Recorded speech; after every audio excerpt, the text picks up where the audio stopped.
Well, hello everyone.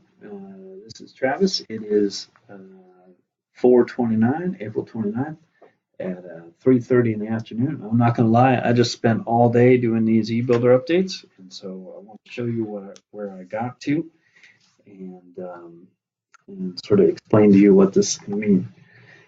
So this report that you see in front of me here is a list of all of the facilities planning and design, engineering design reviews that we currently have.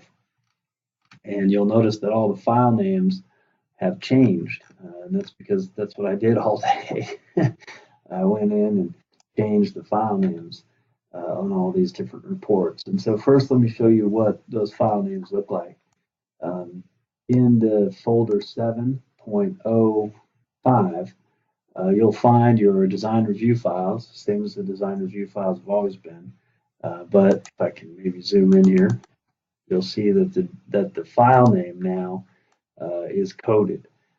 First off, it'll say the cap number, and then it'll say an 8-digit code. It should always be 8 digits, and I can see that this one is not 8 digits. P-E-C-E-N-O-R. So it should be P-A-E-C-E-N-O-R, but it'll always be 8 numeric digits. And that identifies the firm. And then at the end of the file, you'll either see a 3-digit code or a 4-digit code that identifies the status of the design review. And just to show you what those are, there are only 3 of them. The design can be called XRP, which means that the design review was not performed. I'll show you what one of those files looks like. It looks like this. FSPDE did not review this design prior to the start of construction.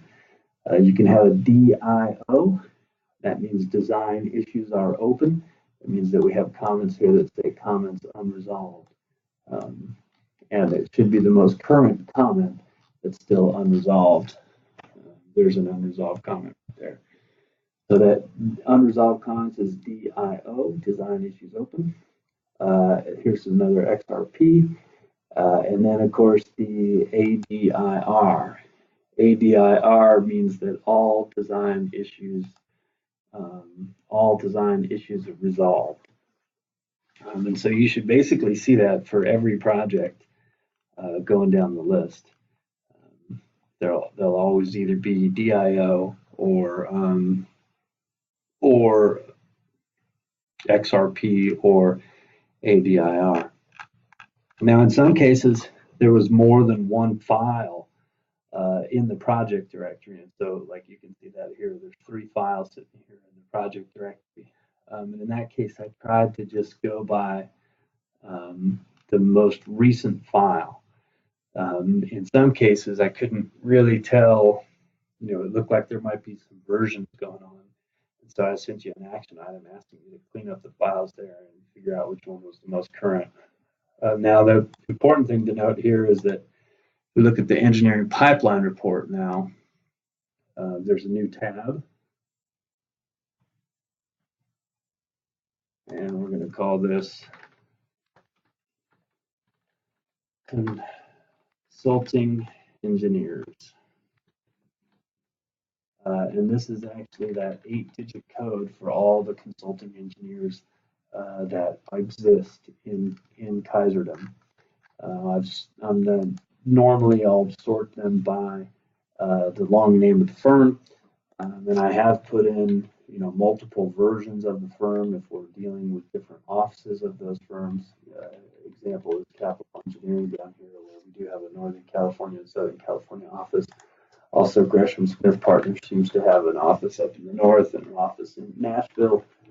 And so this is literally every firm that we have that I found today. So 57 different firms or offices that we're doing business with at the moment, just in Q1 of 2019, which is kind of interesting. That's maybe a number that we might want to shrink with success. Of course, now what I can do is I can run some numbers and try to figure out, which firms are consistently getting to design resolution and which firms are leaving their design issues open. And so that'll be forthcoming. But moving forward, as you're doing design review, the naming convention looks like this. It's the cap number. If you want to do the cap number, most of you I think are already doing the cap number. Then it's an 8-digit code that signifies the firm. And that 8-digit code is probably already there. But if not, then we would add an 8-digit code for that firm. And then the FSPDE engineering review or ENGR review. And then the final 3 or 4 letters of the file name are going to indicate the status of the design review. All right, that's it for now. Talk to you later.